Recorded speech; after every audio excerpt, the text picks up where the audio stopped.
Avec le lancement du SX4 et les arrivées du nouveau wagon R et de la Swift restylée, Suzuki n'en finit pas de faire progresser ses ventes.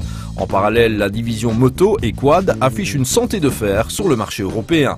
Présentée au salon de Francfort en 2005 et commercialisée dans la foulée, la troisième génération du Grand Vitara affiche un look dans l'air du temps au fort pouvoir séducteur. Comme son principal concurrent le RAV4, le Grand Vitara prend du volume, plus de 34 cm pour la version 5 portes et près de 10 cm en 3 portes. Cette extension profite à l'espace intérieur capable d'accueillir 5 adultes et leurs bagages.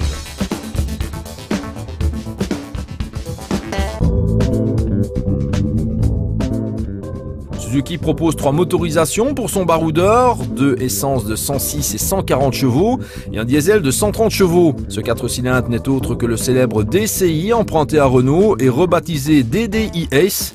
Équipé d'un filtre à particules, il délivre un couple suffisant pour propulser les 1590 kg du Grand Vitara 5 portes à plus de 170 km/h.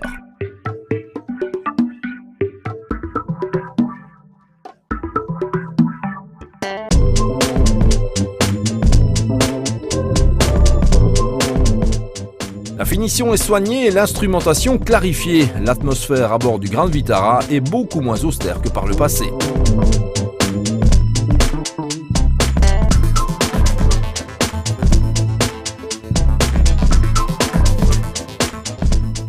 Deux versions coexistent dans la gamme. Plus familiale, la version 5 portes s'adresse aux couples avec enfants. Plus volontiers citadine, la version 3 portes s'adresse à ceux et celles qui privilégient l'agilité, surtout en ville.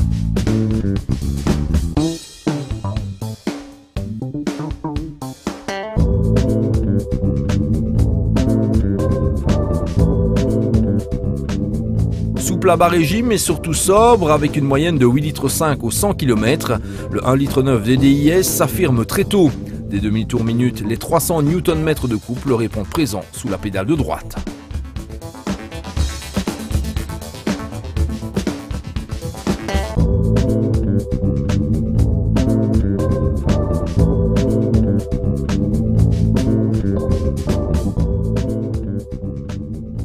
Pour la première fois sur un modèle Suzuki, le Grand Vitara inaugure une transmission à 4 roues motrices permanentes équipée d'un blocage de différentiel central et d'un réducteur de boîte pour se jouer de tous les pièges rencontrés en off-road. Et en tout terrain, le Suzuki ne fait pas semblant, il ne laisse apparaître aucune difficulté, notamment grâce à sa maniabilité record et à sa carrosserie monocoque avec châssis intégré. Malgré l'absence de pneus à crampons, il est capable d'attaquer des pentes à 30 degrés sans broncher.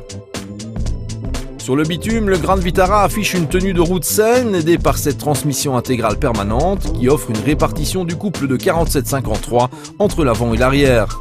En cas de perte d'adhérence, la transmission gère efficacement la répartition du couple sur les autres roues. Ainsi, le Grand Vitara est rarement pris en défaut, même sur chaussée mouillée. Sa tenue de route est en plus aidée par un ESP de série sur le 1,9 litre DDi-Ace. Le confort à bord est très correct grâce à un bon travail des suspensions et une insonorisation efficace de l'habitacle. Dès l'entrée de gamme, le Grand Vitara propose la climatisation automatique, les rétroviseurs extérieurs électriques et dégivrants, le système audio CD ou encore le siège conducteur réglable en hauteur. Le niveau de finition PAC offre des jantes 17 pouces et un système de navigation. Le haut de gamme, baptisé Luxe, reçoit en plus le démarrage sans clé, la sellerie cuir, les sièges chauffants, etc. Avec des tarifs qui démarrent à 21 000 €, le Suzuki Grand Vitara se positionne donc comme un sérieux client face au Toyota RAV4, Nissan X-Trail, Honda CR-V et Hyundai Tucson.